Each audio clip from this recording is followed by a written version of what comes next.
ಇವಾಗ ಮಹಾತ್ಮ ಗಾಂಧಿಯವರನ್ನ ನಾಥುರಾಮ್ ಗೋಡ್ಸೆ ಹೆಸರಲ್ಲಿ ಹಿಂದೂವಾದಿಗಳು ಹಿಂದುತ್ವವಾದಿಗಳು ಕೊಂದ್ರು. ಆ ನಂತರ ಗಾಂಧಿಯವರ ಒಂದ್ ನಿಮಿಷ ಇರಿ, ನಾನು ಹೇಳ್ತೀನಿ.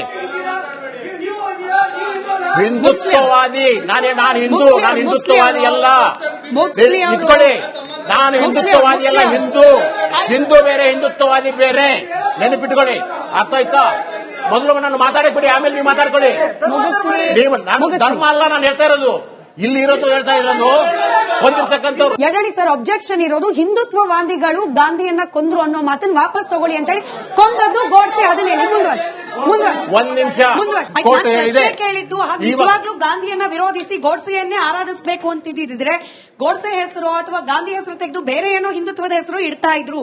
ಇಡುವ ಸಾಧ್ಯತೆಗಳು ಇಲ್ಲ, ಇದ್ರೂ ಜನ ಒಪ್ಪೋದಿಲ್ಲ ಅಂತ ಈ ಮುಂಚೆ ನಾನು ಹೇಳಿದ್ದೇನೆ. ಆದ್ದರಿಂದ ಮಹಾತ್ಮ ಗಾಂಧಿಯವರ ನೀವು ಎಷ್ಟು ಬೇಕಾದಷ್ಟು ವರ್ಷಗಳಾಗ್ಲಿ ಅವರನ್ನ ನಮ್ಮ ತಲೆಯಿಂದ ಮೆದುಳಿನಿಂದ ತೆಗೆಯಕ್ಕೆ ಸಾಧ್ಯತೆಗಳಿಲ್ಲ. ಜನರು ಅದಕ್ಕೆ ಅವಕಾಶ ಮಾಡಿಕೊಟ್ರೆ ಇರ್ತಾರೆ, ಜನರು ಮಾಡೋದಿಲ್ಲ ಅಂತ ನಾನು ಹೇಳಕ್ ಬಂದಿರೋದು. ನಾಥುರಾಮ್ ಗೋಡ್ಸೆ ಗಾಂಧಿಯನ್ನು ಕೊಂದ ಭೌತಿಕವಾಗಿ. ಆ ನಂತರ ಬಂದಿರತಕ್ಕಂಥ ಕಾಂಗ್ರೆಸ್ಸಿಗರು ಗಾಂಧಿ ಹೆಸರನ್ನು ಉಪಯೋಗಿಸ್ಕೊಂಡ್ರು, ಬಳಸ್ಕೊಂಡ್ರು, ಗಾಂಧಿ ತತ್ವವನ್ನ ಪಕ್ಕಕ್ಕಿಟ್ರು. ಆ ನಂತರ ಬಂದಿರತಕ್ಕಂಥ ಬಿಜೆಪಿಯವರು ಅವ್ರೇನ್ ಮಾಡಿದ್ರು, ಇವಾಗ ಗಾಂಧಿ ಹೆಸರಾದ್ರೂ ಯಾಕಬೇಕು, ಅದನ್ನೇ ಬದಲಾಯಿಸ್ಬಿಡೋಣ. ನಮ್ಮ ಭಾರತೀಯರ ಸ್ಮೃತಿ ಪಟಲದಲ್ಲಿ ಗಾಂಧಿಯನ್ನ ಸಾವಕಾಶವಾಗಿ ಅಳಗಿಸ್ತಾ ಬರೋಣ ಅನ್ನುವ ಒಂದು ಆಲೋಚನೆಯಿಂದಾಗಿ ಈ ಕಾಯ್ದೆ ಸುಧಾರಣೆಯೂ ಅಲ್ಲ, ಬದಲಾವಣೆಯೂ ಅಲ್ಲ, ಇಡೀ ಕಾಯ್ದೆ ಸಮಗ್ರವಾಗಿ ಪೂರ್ತಿಯಾಗಿ ಬದಲಾಗಿದೆ. ಏನು ಮನ್ರೇಗಾ ಆಶಯ ಇತ್ತು, ಆ ಆಶಯ ವಿರುದ್ಧವಾದಂತಹ ಆಶಯಗಳನ್ನು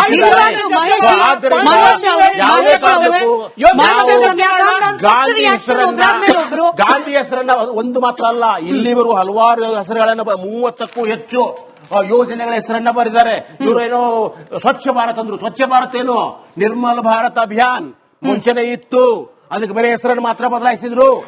ಒಂದಲ್ಲ, ಒಂದ್ ನಿಮಿಷ,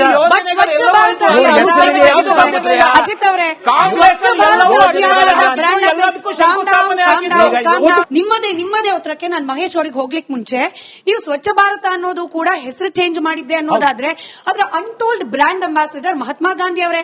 ಅಲ್ಲಿ ಬೇರೆ ಏನಾದ್ರೂ ಮಾಡಬಹುದಾಗಿತ್ತು, ಅಟಲ್ ಅವರ ಹೆಸರು ಇಡಬಹುದಾಗಿತ್ತು, ಬೇರೆ ಯಾರು ಬಿಜೆಪಿ ಅವರ ಹೆಸರು ಇಡಬಹುದಾಗಿತ್ತು, RSS ನವರ ಹೆಸರು ಇಡಬಹುದಾಗಿತ್ತು.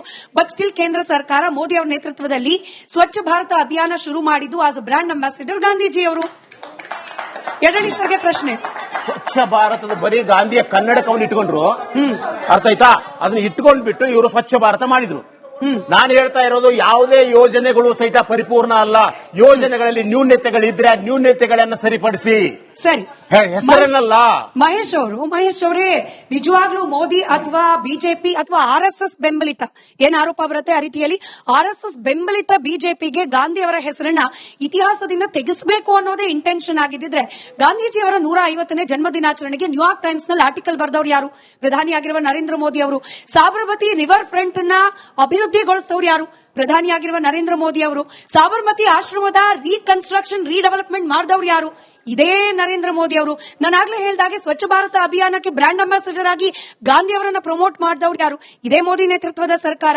ಹಿಂಗ್ ನಿಜವಾಗ್ಲೂ ಇತಿಹಾಸದಿಂದ ಹೆಸರು ತೆಗೆಯೋ ಪ್ರಯತ್ನ ಮಾಡೋ ಹಾಗಿದ್ರೆ ಇದೆಲ್ಲ ಯಾಕೆ ಮಾಡ್ತಿದ್ರು ಅಂತ.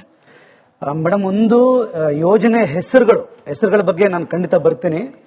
ಎರಡೂ ಪಕ್ಷದವರು ಮಾಡಿರ್ತಕ್ಕಂಥ ಯೋಜನೆ ಇಂಪ್ಯಾಕ್ಟ್ ಪರಿಣಾಮವನ್ನು ನಾನೊಬ್ಬ ಗ್ರಾಮೀಣ ಪ್ರದೇಶದಿಂದ ಬಂದಿರತಕ್ಕಂಥವನು, ನಾನು ತುಂಬಾ ಕಣ್ಣಾರೆ ನೋಡಿದ್ದೀನಿ. ನಾನು ಏನು ನರೇಗಾ ಅಂತಕ್ಕಂಥ ಏನು ವ್ಯವಸ್ಥೆ ಇದೆ, ತುಂಬಾ ಕಣ್ಣಾರೆ ನೋಡಿದ್ದೀನಿ. ಅದರ ಪರಿಣಾಮದ ಬಗ್ಗೆ ನಾನು ಮಾತಾಡ್ತೀನಿ. ಇಲ್ಲಿ ಡಿಬೇಟ್ ಆಗ್ತಾ ಇರೋದು ನೇಮ್ ಆಗಿರೋದ್ರಿಂದ ನನಗೆ ವೈಯಕ್ತಿಕವಾಗಿ ನಾನೊಬ್ಬ ಅಂಬೇಡ್ಕರ್ವಾದಿಯಾಗಿ ಬಿಜೆಪಿ ಮತ್ತು ಕಾಂಗ್ರೆಸ್ ಅವ್ರದ್ದು ಅಂತ ಡಿಫರೆನ್ಸ್ ಏನಿಲ್ಲ. ನಾನು ನೇರವಾಗಿ ಅದನ್ನ ಪ್ರೂಫ್ ಸಮೇತ ಹೇಳ್ತೀನಿ. ಕಾಂಗ್ರೆಸ್ಸಿನ ಗಾಂಧೀಜಿಯವರು ಇದಾರಲ್ಲ, ಅವ್ರನ್ನ ಬಿಜೆಪಿಯವರು ತುಂಬಾ ಚೆನ್ನಾಗಿ ಪ್ರಮೋಟ್ ಮಾಡಿದ್ದಾರೆ. ಉದ್ದಕ್ಕೂ ಹೇಳ್ಕೊ ಬರ್ತೀನಿ. ಗಾಂಧೀಜಿಯವರ ಹೆಸರು ಇಟ್ಟಿದ್ರು ಕಾಂಗ್ರೆಸ್ ಅವರು. ಗಾಂಧೀಜಿಯವರು ರಾಮನ ಭಕ್ತರು, ಹೌದಾ? ಗಾಂಧೀಜಿಯವರು ರಾಮನ ಭಕ್ತರು ಅಂದ್ರೆ ಕಾಂಗ್ರೆಸ್ ಕೂಡ ರಾಮನ ಭಕ್ತರೇ. ಅವರು ಕಾಂಗ್ರೆಸ್ ಅವರು ರಾಮನ ಭಕ್ತರು ಹೆಸರಿಟ್ಟಿದ್ರೆ ಬಿಜೆಪಿ ಅವರು ರಾಮನ ಹೆಸರೇ ಇಟ್ಟಿದ್ದಾರೆ. ಸೊ ಕಾಂಗ್ರೆಸ್ಗೂ ಬಿಜೆಪಿಗೂ ಏನು ಡಿಫರೆನ್ಸ್ ಇಲ್ಲ. ಮತ್ತು ಗಾಂಧೀಜಿಯವರು ಹಿಂದೂ ಧರ್ಮದ ಪ್ರತಿಪಾದನೆ ಮಾಡ್ಕೊಂಡು ಬಂದಿರೋರು ಉದ್ದಕ್ಕೂ, ಬಿಜೆಪಿಯವರು ಕೂಡ ಹಿಂದೂ ಧರ್ಮವನ್ನೇ ಪ್ರತಿಪಾದನೆ ಮಾಡ್ಕೊಂಡು ಬರ್ತಾ ಇದ್ದಾರೆ. ಏನು ಡಿಫರೆನ್ಸ್ ಇಲ್ಲ. ಗಾಂಧೀಜಿಯವರು ಭಗವದ್ಗೀತೆಯನ್ನು ಒಪ್ಕೊಂಡಿದ್ರು, ಭಗವದ್ಗೀತೆಯನ್ನ ಒಂದು ಧರ್ಮ ಗ್ರಂಥ ಅಂತ ಒಪ್ಕೊಂಡಿದ್ರು. ಬಿಜೆಪಿಯವರು ಎಲ್ಲಾ ಶಾಲೆಗಳಲ್ಲೂ ಭಗವದ್ಗೀತೆಯನ್ನು ಓದಿಸಬೇಕು ಅಂತ ಹೇಳ್ತಾ ಇದ್ದಾರೆ. ಎರಡರಲ್ಲೂ ಡಿಫರೆನ್ಸ್ ಇಲ್ಲ. ಗಾಂಧೀಜಿಯವರ ಆರಾಧ್ಯ ದೈವನು ಕೂಡ ರಾಮನೇ, ಬಿಜೆಪಿಯವರ ಆರಾಧ್ಯ ದೈವನು ಕೂಡ ರಾಮನೇ. ಕಾಂಗ್ರೆಸ್ಗೂ ಬಿಜೆಪಿಗೂ ಏನು ಡಿಫರೆನ್ಸ್ ಇಲ್ಲ. ಗಾಂಧೀಜಿಯವರು ಧರ್ಮವನ್ನ ಬಿಟ್ಟು ರಾಜಕಾರಣ ಮಾಡಬಾರದು ಅಂತ ಹೇಳ್ತಾರೆ. ಬಿಜೆಪಿಯವರು ಕೂಡ ಧರ್ಮದ ಜೊತೆಗೆ ರಾಜಕಾರಣವನ್ನ ಮಾಡ್ತಾ ಇದ್ದಾರೆ. ಎರಡೂ ಡಿಫರೆನ್ಸ್ ಇಲ್ಲ.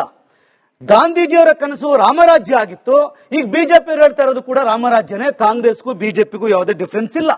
ಗಾಂಧೀಜಿಯವರು ಜಾತಿ ವ್ಯವಸ್ಥೆಯನ್ನ, ವರ್ಣಾಶ್ರಮ ಪದ್ಧತಿಯನ್ನ ಒಪ್ಪಿಕೊಂಡಿದ್ರು. ಬಿಜೆಪಿಯವರು ಕೂಡ ಅದನ್ನ ಮುಂದುವರಿಸಿಕೊಂಡು ಬರ್ತಾ ಇದ್ದಾರೆ.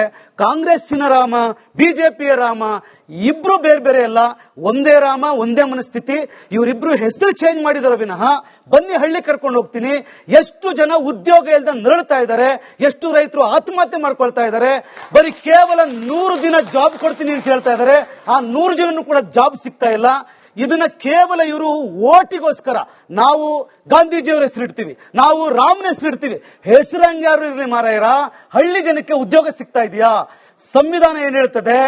ಯಾವುದೇ ಒಂದು ಆಕ್ಟ್ ತಂದ್ರೆ, ಒಂದು ಕಾಯ್ದೆ ತಂದ್ರೆ ಆ ಜನರ ಜೀವನ ಮಟ್ಟವನ್ನ ಸುಧಾರಿಸುವ ಮಟ್ಟಕ್ಕಿರಬೇಕು. ಜನರ ಜೀವನ ಮಟ್ಟ ಸುಧಾರ್ತಾ ಇಲ್ಲ. ಇಲ್ಲೇನಾಗ್ತಾ ಇದೆ? ಹೆಸರುಗಳ ಆಧಾರದ ಮೇಲೆ ನಾವು ಹೆಸರಿಟ್ಟಿದೀವಿ, ಜಾಬ್ ಕೊಟ್ಟಿದೀವಿ, ನಮಗೆ ಓಟ್ ಹಾಕಿ ಅಂತ ಕಾಂಗ್ರೆಸ್ ಅವರು ಹೇಳಿದ್ರೆ, ಇಲ್ಲ ಇಲ್ಲ ನಾವು ಹೆಸರಿಟ್ಟಿದೀವಿ, ಜಾಬ್ ಕೊಡ್ತೀವಿ, ನಮಗೆ ಓಟ್ ಹಾಕಿ ಅಂತಕ್ಕಂಥದ್ದು. ಹಾಗಾಗಿ ಇದು ಎರಡೂ ಪಕ್ಷಗಳ ಓಟಿನ ರಾಜಕಾರಣವೂ ವಿನಃ, ಎರಡೂ ಪಕ್ಷಗಳು ನೀಟಾಗಿ ಓಟಿನ ರಾಜಕಾರಣ ಮಾಡ್ತಾ ಇದ್ದಾರೆ ವಿನಃ ಕಾಂಗ್ರೆಸ್ ಮತ್ತು ಬಿಜೆಪಿಗೆ ಯಾವುದೇ ಡಿಫರೆನ್ಸ್ ಇಲ್ಲ. ಕಾಂಗ್ರೆಸ್ಸಿನ ರಾಮ, ಬಿಜೆಪಿಯ ರಾಮ ಎರಡೂ ಕೂಡ ಒಂದೇ ಅಂತಕ್ಕಂಥದ್ದನ್ನ ನಾನು ಅಜಿತ್ ಅಲ್ಲಿಗೆ ರಾಮನ ಹೆಸರನ್ನ ಪ್ರಮೋಟ್ ಮಾಡ್ತಿಲ್ಲ, ಬದಲಾಗಿ ರಾಮನ ಹೆಸರನ್ನ ಬಳಕೆ ಮಾಡ್ಕೊಳ್ತಿದ್ದೀರಿ. ಈ ವಿಬಿಜಿ ರಾಮ್ಜಿಯಲ್ಲೂ ಕೂಡ ರಾಮನನ್ನ ನಾವು ಇನ್ಕ್ಲೂಡ್ ಮಾಡ್ಕೊಂಡಿದೀವಿ ಅನ್ನೋದನ್ನು ಓಪನ್ ಆಗಿ ಒಪ್ಕೊಳ್ತಿಲ್ಲ. ಇದ್ರಲ್ಲಿ ಇನ್ಯಾವ ರೀತಿ ಭಯ ಕಾಡ್ತಿದೆಯೋ ಬಿಜೆಪಿಗೆ ಗೊತ್ತಿಲ್ಲ. ಒಟ್ಟಾರೆ ಇನ್ ಸಿಂಪಲ್ ಕೇಳೋದಾದ್ರೆ ಯೋಜನೆಯ ಸುಧಾರಣೆ ಓಕೆ, ಹೆಸರು ಬದಲಾವಣೆ ಯಾಕೆ ಅಂತ. ಹೆಸರು ಬದಲಾವಣೆ ಅಜಿತ್ ಅವರೇ ಹಿರಿಯ ಪತ್ರಕರ್ತರು ಏನ್ ಹೇಳಿದ್ರು, ಮಹಾತ್ಮ ಗಾಂಧಿಯ ರಾಮ ಬೇರೆ, ಬಿಜೆಪಿಯ ರಾಮ ಬೇರೆ ಅಂತ. ನನಗೆ ಗೊತ್ತಿಲ್ಲ. ನಾನು ಅನ್ಕೊಂಡಿದ್ದು ಮಹಾತ್ಮ ಗಾಂಧಿಯವರು ಮರ್ಯಾದಾ ಪುರುಷೋತ್ತಮ ಪ್ರಭು ರಾಮಚಂದ್ರನನ್ನೇ ರಾಮ ಅಂತ ಒಪ್ಕೊಂಡಿದ್ರು ಅಂತ. ಇನ್ ಕಾಂಗ್ರೆಸ್ ಅವ್ರಿಗೆ ಬೇರೆ ರಾಮ ಕಂಡಿದ್ರೆ ಅಥವಾ ಉಳಿದ ವರ್ಗಗಳಿಗೆ ಬೇರೆ ರಾಮ ಯಾರಾದ್ರೂ ಇದ್ರೆ ನಮಗ್ ಗೊತ್ತಿಲ್ಲ. ಅದು ನಮಗೆ ಅಯೋಧ್ಯೆಯಲ್ಲಿ ಯಾರು ಹುಟ್ಟಿದಾನೆ ಪ್ರಭು ಶ್ರೀರಾಮಚಂದ್ರ, ಅವನೇ ರಾಮಚಂದ್ರ. ಅವನು ನಮಗೆ ರಾಷ್ಟ್ರಪುರುಷ. ದೇವರ ಅನ್ನೋದಕ್ಕಿಂತ ನಾವು ಅವನನ್ನು ರಾಷ್ಟ್ರಪುರುಷ ಅಂತೇವೆ. ಅವನ ಬದುಕು ನಮಗೆ ಆದರ್ಶ. ಹಾಗೆ ರಾಷ್ಟ್ರಪುರುಷ ಘೋಷಣೆ ಮಾಡಿಲ್ಲ ಇನ್ನು. ಯಾರು ಬಹುತೇಕ ಅವಶ್ಯಕತೆ ಇಲ್ಲ. ಯಾವುದನ್ನು ಎಲ್ಲವನ್ನೂ ಘೋಷಣೆ ಮಾಡಬೇಕಿಲ್ಲ. ನಾವು ಒಪ್ಕೊಂಡ್ರೆ ಸಾಕು. ಸರ್ಕಾರ ನೀವೆಲ್ಲ ಮಾಡೋದನ್ನ ದೇಶದ ಪ್ರತಿಯೊಬ್ಬರು ರಾಮನನ್ನು ಒಪ್ಕೊಂಡ್ರೆ ಸಾಕು. ರಾಷ್ಟ್ರಪಕ್ಷ ಯಾಕೆ ಹೇಳ್ತೀರಿ?